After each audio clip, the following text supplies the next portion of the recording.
దేవుని వార్లారా, ఈ సాయంకాలపు వేళ ప్రభు నామాన్ని బట్టి దేవుని స్తుతిస్తూ శిలువచాన ఆరాధనలో 7వ దినంలోనికి ప్రవేశపెట్టిన దేవుని స్తుతిస్తూ చేరువచ్చిన సంఘమంతటిని శుభములు దీవెన వచనాలు తెలియజేస్తూ ఉన్నారు.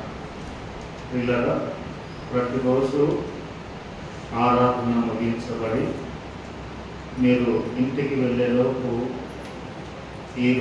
ప్రతిరోజు మాట్లాడినటువంటి వాక్యము మనకు యూట్యూబ్లో మన చర్చి యూట్యూబ్ ఛానల్లో అప్లోడ్ అవుతుంటుంది. ఎవరైనా ఇంటికి వెళ్ళిన తర్వాత వినాలి, చూడాలనుకున్నటువంటి వారు మరొకసారి మీరు చూసుకోవచ్చు. అందుకే ప్రతిదినము మనము రికార్డ్ చేసి పెడుతూ ఉన్నాం. ఏ రోజుది ఆ రోజు వారి నంబర్ని పెడుతున్నాం. మొదటి రోజు, రెండవ రోజు ఇలా ఆదివారములు తప్ప మిగతా రోజులన్నీ కూడా రోజు సీరియల్ ప్రకారము నంబర్ వేసి వస్తూ ఉంటుంది. దయచేసి మీరు గమనించవలసిందిగా ప్రభు పేర తెలియజేస్తూ చూడండి, ఈరోజు ఏర్పాటు చేయబడినటువంటి లేఖన భాగము లూకాసు వార్త 16వ అధ్యాయము 19 నుండి 22 వరకు చదవగా విన్నాం. ఈ సమయంలో 22వ వచనాన్ని చదువుకుంటాం. 22 దరిద్రుడు చనిపోయి దేవదూతల చేత అబ్రహాము రొమ్మున ఆనుకున్నటకు కొనుకోబడెను. ధనవంతుడు కూడా చనిపోయి పాతి పెట్టబడెను. ప్రభు నందు దేవుని వారులారా, ఈ రాత్రి వేళ మనకున్నటువంటి అంశం ఏంటంటే దూతలచే కొనిపోవుట.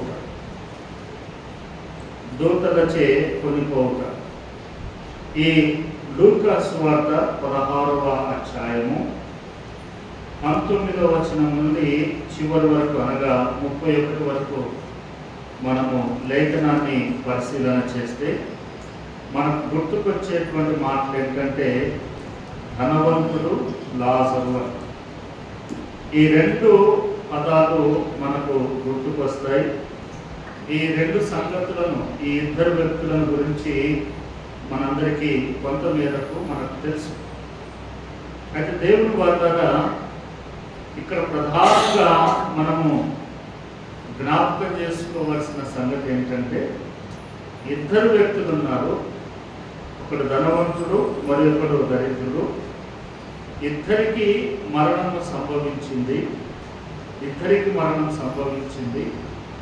అయితే ఇద్దరి మరణాల్లో ఒక ప్రత్యేకత ఉంది. ఏంటి ఆ ప్రత్యేకత అంటే దరిద్రుడు చనిపోయి దేవదూతల చేత అబ్రహాము రొమ్మున ఆనుకొనుటకు కొనుకోబడి, దేవదూతల చేత దరిద్రుడు అనగా లాజరు కొనుకోబడ్డాడు. ధనవంతుడేమో పాతి పెట్టబడ్డాడు అని రాశారు. ధనవంతుడు పాతి పెట్టబడ్డాడు. అందుకే ఈ ఇద్దరి జీవితాలను లేఖనానుసారంగా మనము పరిశీలన చేయగలిగితే దరిద్రుడు అనబడినటువంటి లాజరు ఎందుకు దేవదూతల చేత కొనుకోబడ్డాడు, ధనవంతుడు ఎందుకు పాతి పెట్టబడ్డాడు, ఈ రెండింటి యొక్క వ్యత్యాసము, ఈ రెండింటి మధ్యలో ఉన్నటువంటి తేడాను మనం గమనించాలి. బైబిల్ గ్రంథము కూడా మన చేతుల్లో ఉన్నది. నేను పదే మీకు జ్ఞాపకం చేస్తాను. వృట్టిగా చెప్పింది విని వెళ్ళిపోవడం కాదు. ప్రతి మనుషులు కూడా పరీక్షించాలి, గమనించాలి, ఏమి వింటున్నామనేటువంటి గ్రహించాలి. అలాగనే దేవుని వాక్యం ఏమి తెలియజేస్తుంది అనేటువంటిది కూడా మనం చూసుకోవాలి. అందుకే ఇద్దరు వ్యక్తులు, ధనవంతుడు, దరిద్రుడు. ధనవంతుడు లాజరు. ఇద్దరి యొక్క జీవితాలను మనం ఒకసారి జ్ఞాపకం చేస్తే, ధనవంతుని గురించి ఇలాగున దేవుని వాక్యము జ్ఞాపకం చేస్తుంది. ఎందుకు దరిద్రుడు దూతల చేత కొనుక్కోబడ్డాడో, ధనవంతుని యొక్క జీవితాన్ని మనం పరిశీలన చేస్తే మనకు కొన్ని మంచి సంగతులు మనకు అవగాహనలోనికి వస్తాయి. చూద్దాం. చూడండి, కీర్తనలు కోరహు రచించినటువంటి కోరహు కుమారుల 49వ కీర్తన. కోరహు కుమారుల 49వ కీర్తన 6వ వచనం నుండి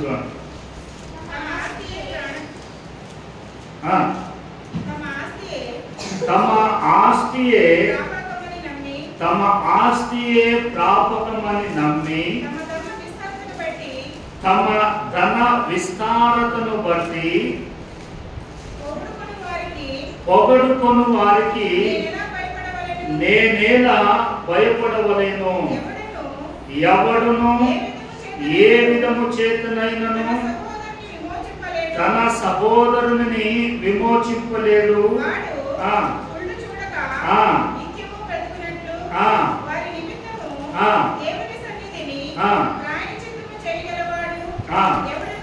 ఎవడును లేడు. వారి ప్రాణ విమోచన ధనము బహు గొప్పది. అది ఎన్నటికి తీరక అట్లుండవలసినదే. చూడండి, ఇక్కడ ధనవంతుని గురించి జ్ఞాపకం చేస్తున్నారు కోరహు కుమారుడు. ఎందుకంటే కోరహు కుమారుడు అనగానే మనకు అవగాహనకు వచ్చేస్తుంది తండ్రి చేసినటువంటి ఆ కార్యాలు, తండ్రి చేసినటువంటి పని, ఆయన చేసిన తిరుగుబాటు. చూడండి, ఇక్కడ అన్నాడు, వారు తమ ఆస్తియే ప్రాపకమని నమ్మి తమ ధన విస్తారతను బట్టి పొగడుకొను వారికి, తమ ఆస్తియే ప్రాపకము, మా ఆస్తి మాకు స్థిరము అని నమ్మి తమ ధన విస్తారతను బట్టి, తమకున్నటువంటి ఆస్తి యొక్క గొప్పతనాన్ని బట్టి వారికి వారే పొగుడుకొను వారికి నేనేలా భయపడాలి ఆయన అంటాడు. అందుకే మనం కూడా అంటాం, వారికి ధనం ఉంటే వారే తింటారు కానీ మనం పెడతారా, మనకిస్తారా? సో ఇవన్నీ కూడా ఈ మాటలు మనకు చాలా దగ్గరి పోలికలుగా ఉన్నట్టుగా ఉంటాయి. ఆస్తి వారికి ఉంటే వారు తింటారు, మనకిస్తారా, మనకు పెడతారా? నేనెందుకు వారికి భయపడాలి? దేవుని మాట అంటుంది, నేనేలా వారికి భయపడవలేను. ఎవడును ఏ విధము చేతనైనను తన సహోదరుని విమోచింపలేడు. ధనవంతుడైన పేదవాడైనా తన ధనమును బట్టి ఏ మనుషుడు ఇంకొకరిని శ్రమల నుండి కానీ, కష్టాల నుండి కానీ, పాపముల నుండి కానీ ఎవడు ఎవరిని విడిపించలేడు. తరువాత 8వ వచనం, వాడు కుళ్ళు చూడక నిత్యము బ్రతుకున్నట్లు వాని నిమిత్తము దేవుని సన్నిధిని ప్రాయశ్చిత్తము చేయగలవాడు ఎవడు? ప్రాయశ్చిత్తం చేసే మనుషులు ఎవరు? 9వ వచనం, కాబట్టి వారి ప్రాణ విమోచన ధనము బహు గొప్పది. ప్రాణాన్ని విమోచించడానికి, విడిపించడానికి ధనము వెచ్చించాలి అని అంటే ఎంత ధనము నీకు వెచ్చిస్తావు? ప్రాణాన్ని విడిపించడానికి ప్రాణానికి విలువ ఎంతని నీవు చెప్పగలుగుతావు? మనం ఉన్నాం, సపోజ్ మనం ఈ మొబైల్ సెల్ ఉంది, ఈ సెల్ ఎంత అంటే దాని మోడల్ని బట్టి ఇంత ఖరీదు అని చెప్తాం. పెన్ను ఉంది, పెన్నును బట్టి దాని ఖరీదు ఎంతో చెప్తాం. కానీ మనిషి యొక్క ప్రాణము విలువ అని అంటే ఎవరు చెప్తాం? ఎంత అని చెప్పగలుగుతాం? పేదవాడిదైనా ప్రాణమే, ధనవంతుడిదైనా ప్రాణమే. అందుకే ప్రాణాన్ని విమోచించేటువంటి ధనము మానవుడు ఎవడు చెప్పలేడు, అంతగా వెచ్చించలేడు. అందుకే చూడండి, ప్రభు మాట జ్ఞాపకం చేస్తుంది. దేవుడు లోకమును ఎంతో ప్రేమించెను అంటారు. ఎంత అంటే ఏం చెప్తావు నువ్వు? చెప్పలేము. కాబట్టి ఎంత ప్రేమించాడయ్యా అంటే తన ప్రాణమును పెట్టేంతగా ప్రేమించాడు. ఆయన ప్రేమ ఎక్కడికి తీసుకొని వెళ్ళింది అని అంటే తన ప్రాణమును మానవాళి కొరకు వెచ్చించగలిగినంత దూరము ఆయన ప్రేమ వెళ్ళిపోయింది. అందుకే ఇక్కడ ధనవంతుని గురించి జ్ఞాపకం చేశాడు. ధనము కలిగినటువంటి వాడు తనను తానే పొగుడుకుంటాడు కానీ తన ధనము చేత తన పొరుగు వాణిని, తన సహోదరుని ఎవరిని కూడా విమోచించలేడు. తన ధనము చేత ఎవరిని కూడా విమోచించలేడు. తర్వాత 10వ వచనం చూడండి. జ్ఞానులు చనిపోతున్న సంగతి అతనికి కనబడకుండా పోదు.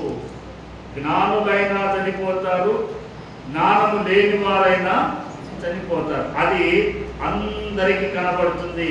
ఈవెన్ ధనవంతునికి కూడా కనబడకుండా ఉండదు, అందరికి కనబడుతుంది. తర్వాత అన్నాడు, మూర్ఖులను పశుప్రాయులను ఏకముగా నశించుదురు. ఏకముగా మూర్ఖులు, పశుప్రాయులు వీరందరూ కూడా నశిస్తారు. 11వ వచనం. వారు తమ ఆస్తిని ఇతరులకు విడిచిపెట్టుదురు.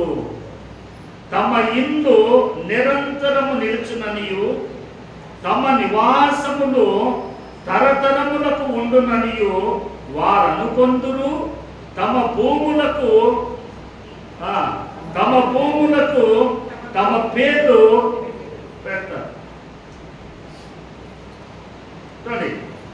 వారు తమ ఆస్తిని ఇతరులకు విడిచిపెట్టిపోతారు. ఈ భూమి మీద నుండి ఎంతో గొప్ప గొప్ప వ్యక్తులు అనబడినటువంటి వారందరూ కూడా చనిపోయారు.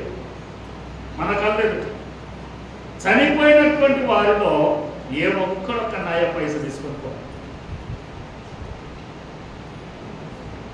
ఏ ఒక్కడు నయా పైస తీసుకొని పోరు.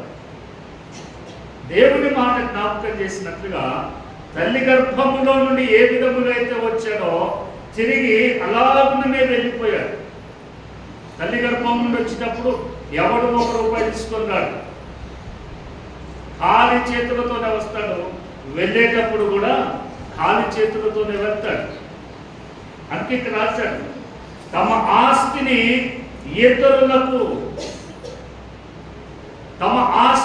ఇతరులకు ఎంతటి వాడైనా సరే వెళ్ళిపోయేటప్పుడు తన ఆస్తిని ఇక్కడే పడేసుకోవాల్సిందే. పడేయడం కాదు, నువ్వేం చేయలేవు రాని, నువ్వేం చేయలేవు. చివరికి వస్తే వారికింత, ఈయనకింత, ఆమెకింత ఇట్లా రాస్తావేమో కానీ నీవైతే ₹1 కూడా, పైస కూడా తీసుకుంటావు. అందుకే రాశాను.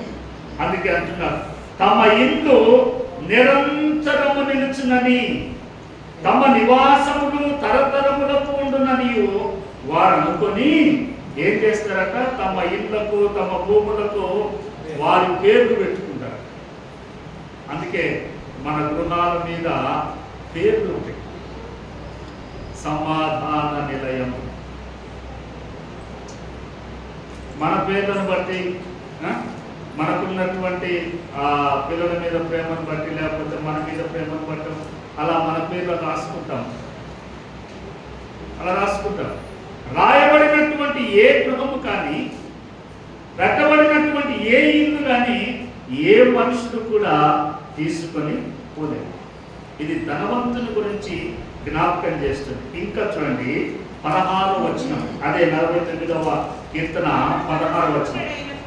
ఒకడు ధన సంపన్నుడైనప్పుడు వాని ఇంటి ఘనత విస్తరించినప్పుడు భయపడకుము.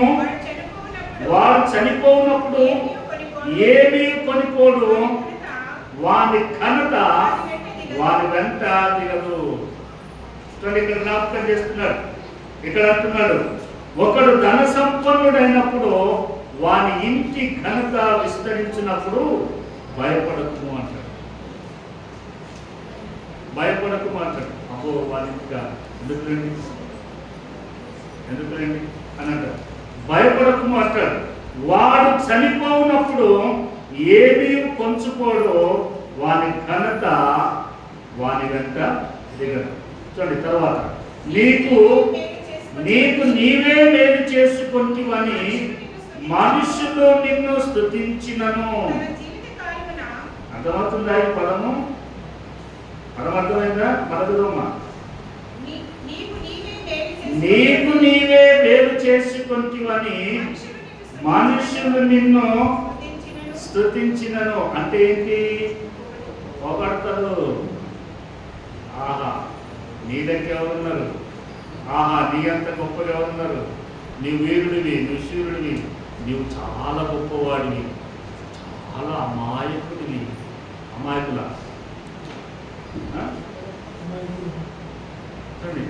ఇవి ఎంత కష్టం. వాళ్ళను ఇట్లా లేపితే కానీ వాళ్ళు అక్కడ కూర్చోరు. నాకు ఒక ఆయన తెలుసు, మన ఒక్కరు వెళ్ళాం కదా, ఒక్కరు వెళ్ళి వాక్యం చెప్తున్నాడు. నాకు నేను అక్కడ పనిచేసాను కాబట్టి అక్కడ ఉన్న పేరు చెప్పాను, కొంతమంది పెద్దలకు ఆయన పేరు కూడా చెప్పాను. ఆయన పేరు చెప్పాను. నేను వెళ్ళినప్పుడు ఆయన సెక్రటరీ, తర్వాత ప్రెసిడెంట్ అయ్యింది. నన్ను సెక్రటరీ అన్నావు కానీ నన్ను ప్రెసిడెంట్ అనేది అన్నావు. నన్ను సెక్రటరీ అన్నావు కానీ నన్ను ప్రెసిడెంట్ అనలేదు కదా. సెక్రటరీ అంటే కిరీటం పోయింది, ప్రెసిడెంట్ అంటే కిరీటం వచ్చిందా? రెండు నీవే కదా. అని చూడండి, మనుషులు ఎలా ఉన్నారంటే నీకు నీవే మేలు చేసుకుంటువని మనుషులు నిన్ను స్తుతించినను, మనుషులు నిన్ను పొగడుచూ ఉండినను. చూడండి తర్వాత, తన జీవిత కాలమున ఒకడు తన్ను పొగడుకొనినను అతడు తన పితరుల తరమునకు వెళ్ళిపోవాల్సిందే. పితరుల దగ్గరికి, తాతల దగ్గరికి, అవ్వల దగ్గరికి, ఎంతటి వాడైనా సరే, ఎంతటి వారైనా సరే వారి పితరుల దగ్గరికి వెళ్ళిపోవలసినదే. ఎవరు వీళ్ళందరూ? వీళ్ళందరూ ఎవరు? ధనవంతులు. వీరందరూ కూడా ధనవంతులు. అందుకే మనుషులు నిన్ను పొగిడినప్పుడు నీ వెనక పెద్ద పొయ్యి అని నువ్వు మర్చిపోవు. మనుషులు నీవు గొప్పవాడివి అన్నాడు అనుకోండి, నీ వెనక పెద్ద పొయ్యి తగినట్టే. మనుషులు నిన్ను మోకాన నువ్వు కరెక్ట్గా లేవు, నువ్వు ఇంత చేస్తున్నావు అని అంటే నిన్ను గొప్ప చేసిన.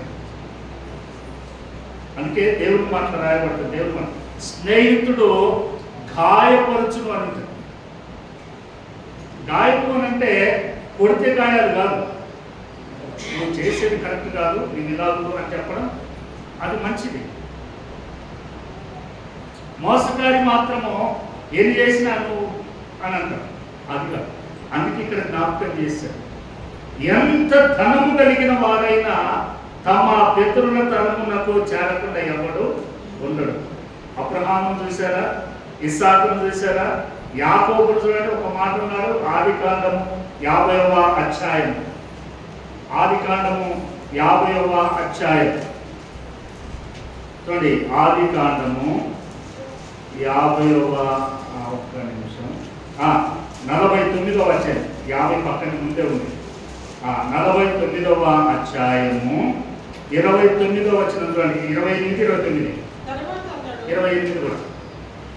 28 ఇవన్నీ ఇశ్రాయేలు అనగా యాకోబు 12 గోత్రములు. యాకోబు వారిని దీవించుచు వారితో చెప్పినది ఇది,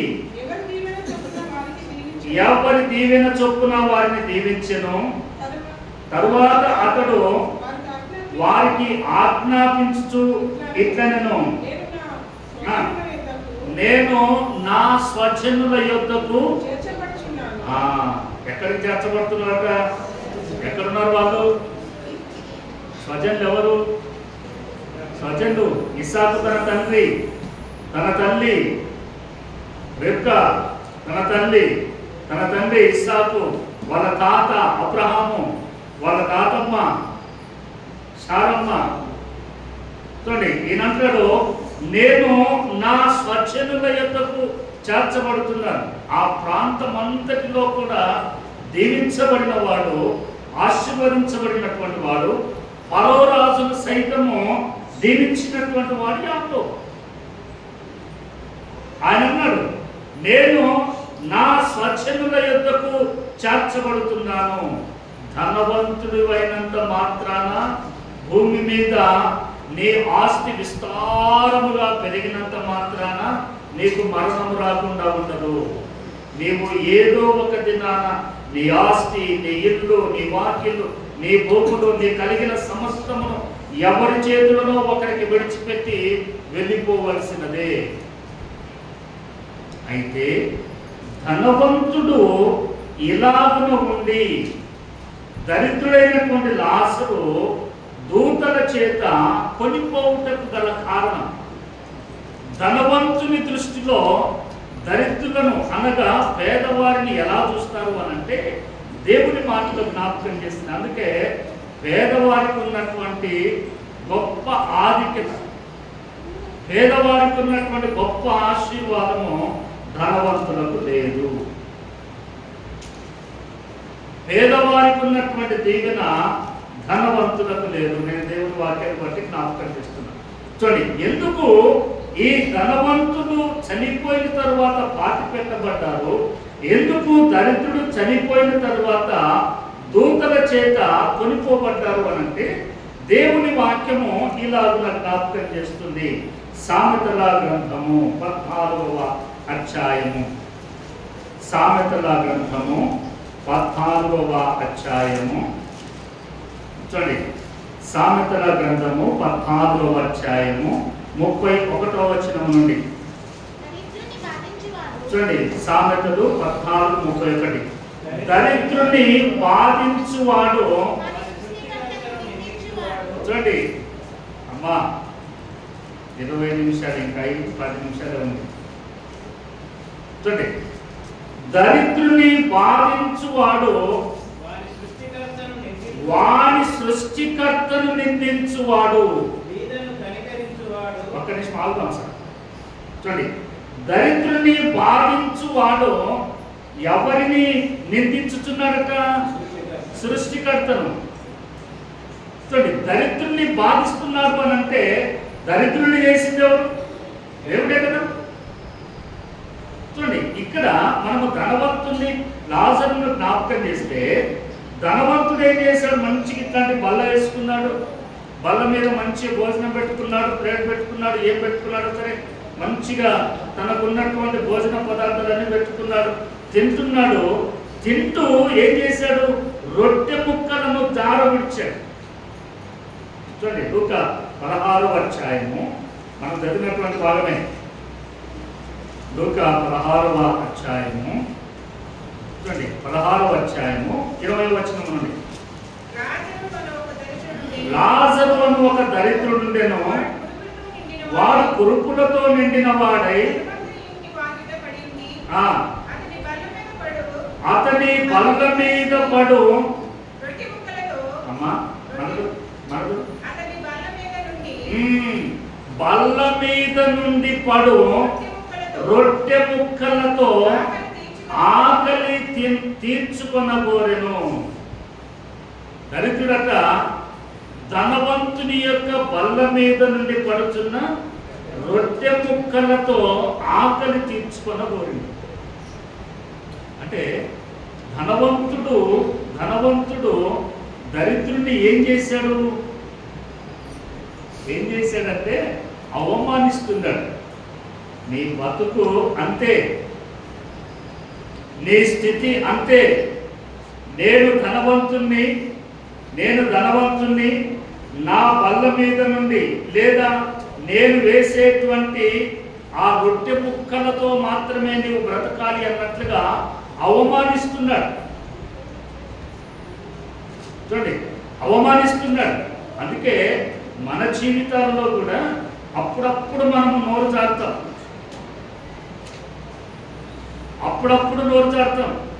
అప్పుడప్పుడు కూడా దరిద్రుడు పేదవారిని మనకు కనపడగానే మన చూపులు కూడా తేడా కనపడతాయి. వీడా ఎందుకు వచ్చాడు అంటారు. ఇంకోటి కూడా చెప్తా, మన దగ్గర ఎవరైనా పేదవాళ్ళు వస్తే మన ప్రక్కన నిలబడగానే వెంటనే మనం ఏం చేస్తాం?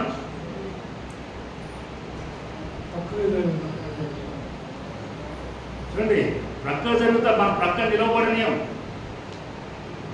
ఎవరు పెట్టారా? ఇవాళ నీవు నిలవబడనీయకపోతే వానికి వచ్చిన నష్టమేం లేదు. ఒకవేళ దరిద్రుడు అనబడినటువంటి మనుషుడు నీతి నిజాయితీతో దేవుని సముఖంలో యథార్థతతో జీవిస్తే వాడు చనిపోయిన తర్వాత దేవదూతలు వచ్చి వాడిని తీసుకుని వెళ్తారు. నిన్నెవరు తీసుకుని వెళ్తారు? అందుకే భూమి మీద మనుషుని యొక్క జీవితము చాలా విలువ కలిగినటువంటిది. దరిద్రుడా ధనవంతుడా కాదు. దరిద్రుని చేసింది దేవుడే, ధనవంతుని చేసింది దేవుడే. ఇద్దరికీ పరీక్షే, ఇద్దరికీ టెస్టే. ధనవంతునికి టెస్ట్ పరీక్ష లేదు అనడానికి వీల్లేదు, దరిద్రుడికి పరీక్ష లేదు అనడానికి వీలు లేదు. దరిద్రుడిని కూడా దేవుడు పరీక్షిస్తున్నాడు. ఈ దారిద్ర్యంలో, ఈ కటిక పేదరికములో ఈ మనుషుడు నీతి నిజాయితీ కలిగి ఉంటాడా ఉండడా? వానికి పరీక్ష.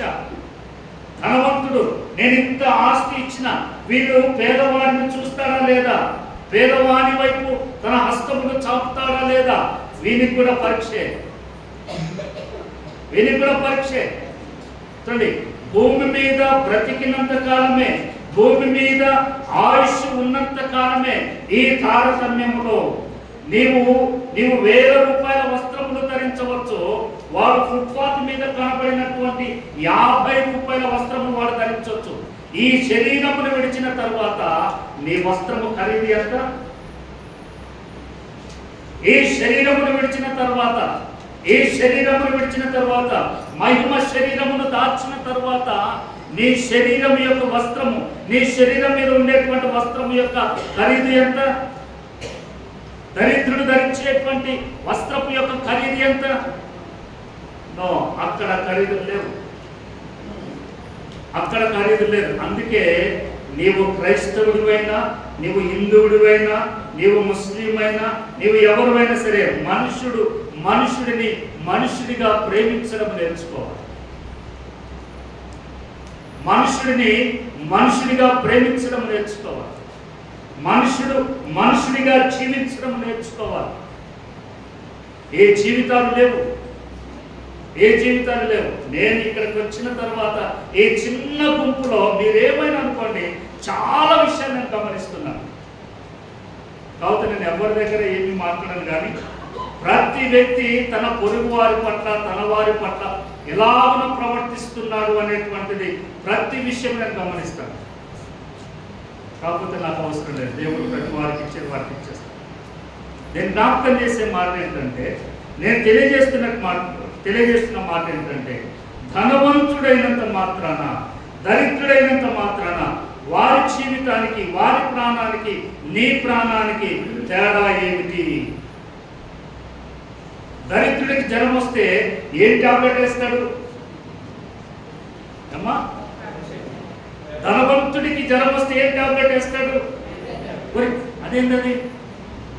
ఇద్దరికి పారాసిటమాలే. అయ్యో, ధనవంతుడికి పారాసిటమాల్ సపరేట్ లేదా? కన్ఫెక్షన్ ఎవరు లేదు. నీవు పోతే నిజంగా మీరు ఎంజిఎంకి వెళ్ళి ఏఎంసీ వార్డులోకి వెళ్ళి చూడండి. ఎనీ హాస్పిటల్ అప్పటి వరకు నువ్వు వెళ్ళి పడుకుంటే ఆ బెడ్ మీద నువ్వు పడుకునేంత వరకు కూడా ఆ బెడ్ మీద ఎవరు పడుకున్నాడో నీకు తెలుసా? ధనవంతుడు పడుకున్నాడో తెలియదు, దరిద్రుడు పడుకున్నాడో తెలియదు, ఆరుడు పడుకున్నాడో తెలియదు, మొగడు పడుకున్నాడో తెలియదు, ఈ వ్యాధి వచ్చినాడు పడుకున్నాడో తెలియదు, ఈ వ్యాధి వచ్చినాడు ఎవడు పడుకున్నాడో తెలియదు. నీకు వ్యాధి కలగగానే, రోగము కలగగానే నువ్వు చూసేది ఏంటి తెలుసా? ఫస్ట్ నువ్వు మొట్టమొదట చూసేది ఏంటో తెలుసా? బెడ్ ఉందా లేదా అని మాత్రమే చూస్తావు. కరోనా సమయంలో ఎంతమందికి బెడ్ లేకపోతే ఎన్ని రికమెండ్ చేయించుకోలేదు. అప్పుడు అడగలేదే, అయ్యా మేము ధనవంతులము, మాకు మంచి ఐఫై బెడ్ కావాలా, ఇంత ఎత్తుండాలా పరుపు అని ఎవరు అడగలేదే. దేవుడు పడ్డాడు. భూమి మీద మనుష్యుడు బ్రతికినంత కాలము మనుషుడిని మనుషుడిగా ప్రేమించడం, మనుషుడిని మనుషుడిగా గుర్తించడం, మనుషుడిని మనుషుడిగా గౌరవించడం నేర్చుకోవాలి. ఏ కులపు వాడైనా సరే, ఏ మతపు వాడైనా సరే చనిపోయిన తర్వాత అందరూ ఒకే చోటు, అందరూ ఒకే చోటికి, వేరే మార్గాలు వేరే ఏం లేవు. మరణము అనేటువంటిది అందరికీ ఒకే రీతిగా ఉంటుంది. అందుకే దరిద్రుడు చనిపోతే దేవదూతల చేత ఎందుకు కొనుక్కోబడ్డాడు అంటే, ధనవంతుడు దరిద్రుని చూసి అవమానిస్తున్నాడు. తర్వాత చూడండి సామెతలు 14వ అధ్యాయము 31వ వచనం నుండి, దరిద్రుని బాధించువాడు ఏం బాధిస్తున్నాడు? తిట్టటముగా. ధనవంతుడు దరిద్రుని తిట్టడం లేదు, కొట్టడం లేదు, ఏమి చేయడం లేదు. ధనవంతుని దగ్గర విస్తారమైనటువంటి ఆస్తి ఉండినప్పటికీ, విస్తారమైన ఆస్తి ఉన్నప్పటికీ పిడికెడు గింజలు రాకపోవడం లేదు. పిడికెడు అన్నం, ఆకలిని తీర్చుకోవడానికి ఇంత పట్టెడు అన్నం పెట్టడం లేదు. అందుకే దేవుడు అంటున్నాడు, దరిద్రుని బాధించువాడు వాని సృష్టికర్తను నిందించువాడు, బీదను కనికరించువాడు ఆయనను కనపరచువాడు. తర్వాత 32, అపాయము రాగా భక్తిహీనుడు నశించును, మరణకాలమందు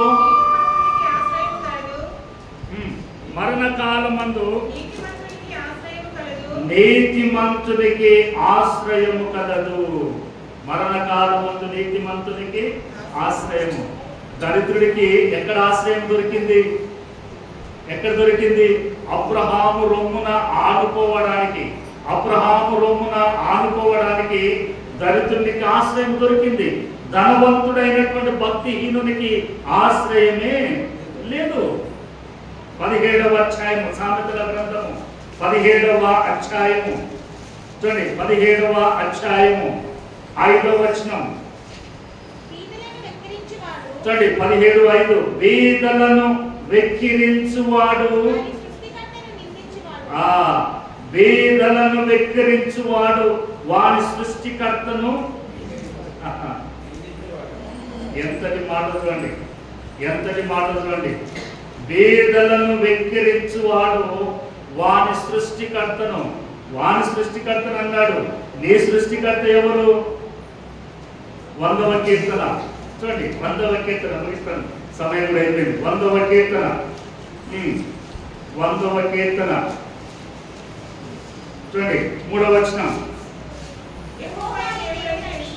యెహోవాయే దేవుడు అని తెలుసుకొనడి,